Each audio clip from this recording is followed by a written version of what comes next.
Hey, it's Jess. Welcome back. It's another episode of Mama Needs a Drink, and today we are looking at gin and whiskey from Yukon Brewing. Now, I'm a big fan of gin.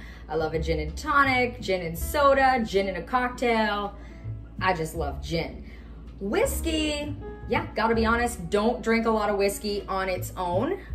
So I'm not that experienced with it at all, but I do love a good whiskey, sour whiskey in a cocktail. But you know, I have done some whiskey reviews recently and have been surprised by some of the ones that I'm sampled, and I'm hoping today it's gonna be another good surprise. Now, if you've been following Mama Needs a Drink, you'll see that not too long ago, I did a review for Yukon Brewing and they sent me some of their beer, but they are also a distillery. So today, we are gonna be looking at their artisan gin.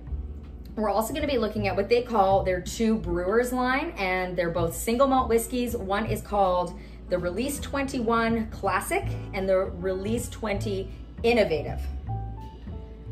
Let's get started. I'm gonna start with the gin. Beautiful clear color.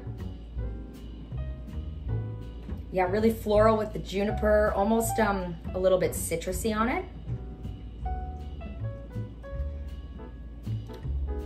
Ooh, that is a potent gin and would be really beautiful in a gin and tonic, because I feel like those floral flavors would really just come right through. And it's actually really nice on its own as well, but it definitely has that stronger flavor. So if you are a gin fan and you love a stronger gin, this is the one you gotta get. You will love it. 42% alcohol on this one, but really, really nice. All right, the whiskey. Okay, I'm gonna clear my palate a little bit with some water here, because we're moving on to the whiskey. And doing a little research on this whiskey, I'm expecting some bold flavors. So I'm gonna start with the Release 21 Classic. This one won Best Single Malt Whiskey at this year's 2020 Canadian Whiskey Awards. Just giving this nice and sweet. It also won Sippin' Whiskey of the Year Domestic at the awards. A little bit of spearmint almost in that. Yeah, it's very light, but that's what I'm smelling. I don't want to use the word gum because it's not like that at all.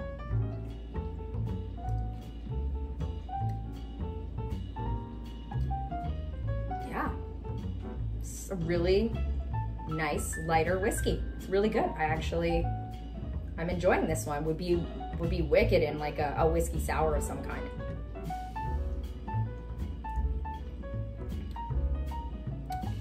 It's a little bit of orange in it. It's very light. Really nice. 46% alcohol on this one. Yum. Not bad. Okay, now I'm moving on to the Release 20 Innovative. This one a little bit darker in color than the 21 was. This one won Best Single Malt Whiskey at the 2020 Canadian Whiskey Awards and Sippin' Whiskey of the Year. Almost a little like maple syrup sweetness on the aroma. A little heavier in the flavor on this one, but smoother, creamier. So this one is almost a little easier to drink on its own, definitely. And it's just got this really like long finish through the palate. It's a really, really nice sipping whiskey. But hey, would also make a delicious cocktail, because I'm a big fan of whiskey in a cocktail. I love it. Thank you, Yukon, so much for sending these down to me. I'm definitely gonna have to make a cocktail or two out of what you sent me. I'm gonna have to get creative, because the flavors of these are all just so definitive that I think they really need to stand out. If you're gonna make a cocktail, you wanna make sure that these whiskeys in particular, that you can taste it, that it stands out. The gin as well too, because really beautiful beautiful floral finish on that gin. So definitely visit Yukon Brewing's website. It'll probably be able to give you a list there of where you can pick up a bottle near you. Maybe you can have some sent down to you. Trust me, definitely going to be worth it to do that. We'll put their website up for you. And then please continue to follow us, Mama Needs a Drink at Goes to 11. And follow me, please, social media at Mama's Sippy Cup for more drinks, more cocktails. We got it all for you. Hit that alert button as well so that you don't miss another episode. We'll talk to you again soon. Cheers.